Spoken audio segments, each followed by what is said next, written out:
Yeah, hi everyone, welcome to Emsley Lodge for another week. Eating boiled lollies this week really. Had a couple of horses I thought would be real live chances, and I thought they probably raced a little bit below my expectations. But anyway, who went well? I thought Humzz went great. Geez, I took him to the races thinking he'd be pretty hard to beat again, and he's doing a great job, and they ended up breaking the track record. He ran a really gallant second, hit the line nice and hard. He went super, but the winner was just far too good for us, and to his credit, that horse, he's going great, and it took his track record to beat him. So he'll probably go to Mornington in a couple of weeks, back to that 1,000 metre 70. You sort of stick to those Vobus races, they're great prize money. So, but he was probably the highlight of the week. I had another couple that sort of raced, they ran fourths and fifths, but probably were just a little bit off the mark. I was a bit disappointed in a couple of horses. Anyway, there's always next week, isn't there?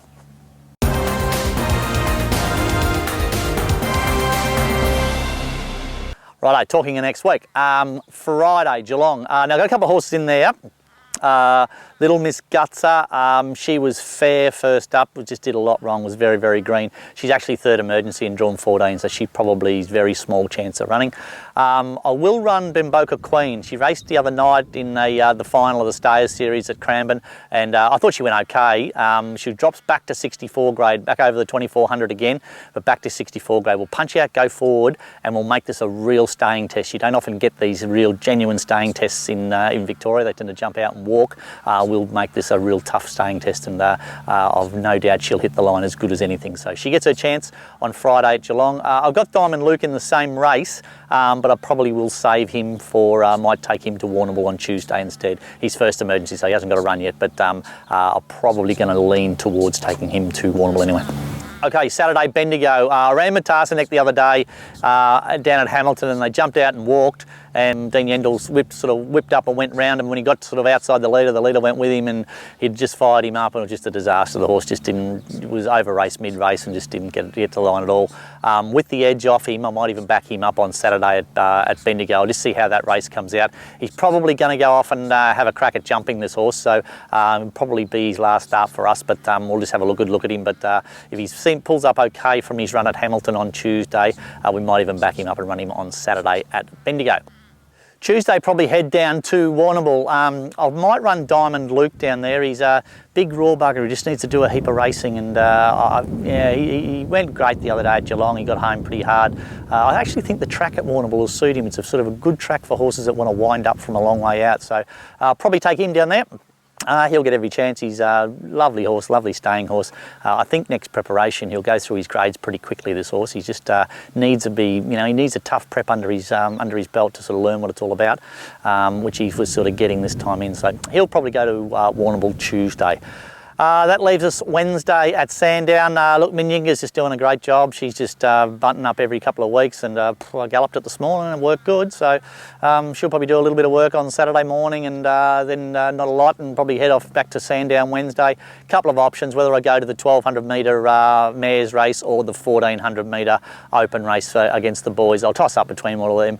Really all depends on how she works on Saturday morning. Her last start, you would tend to think, was over 1300. You would tend to think was 1400 would be all over it, but her form over the 12 and 13 is significantly better than the 14. So I'll just see how she works. If she works up nice and sharp, she'll go to a mares race. If not, I'll take the other race.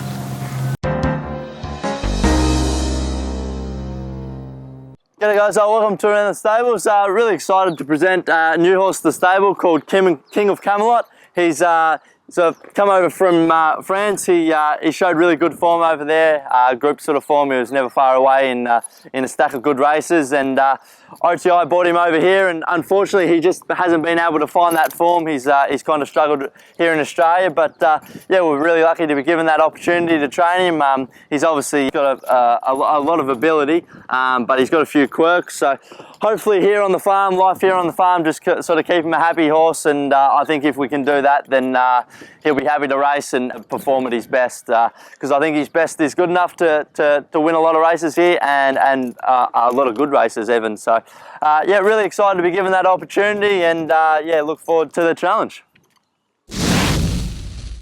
That's it for another week at Emsley Lodge. Thanks for watching. Interesting, isn't it? The Spring Carnival this year, they're putting the Caulfield Cup back to after the Melbourne Cup. Probably gives the Geelong Racing Club a really good opportunity this year to maybe apply to get an exemption into the Melbourne Cup. They've been kicking around for a long time to try and get that passed. So if they can get it this year, if they win the Geelong Cup, you're straight into the Melbourne Cup. Would be a great opportunity for the club. So hopefully we can get that, which would be good. Interesting, Caulfield Cup later on in the year, I'm not too sure, but they're even talking, trying to bring the Derby back to 2,000 metres. Lots to think about for the industry, which is really interesting. What else is going on? Rob bought a drone this week. We'll show you a bit of footage of drone footage around the farm. It's quite amazing to see the different aspect of it.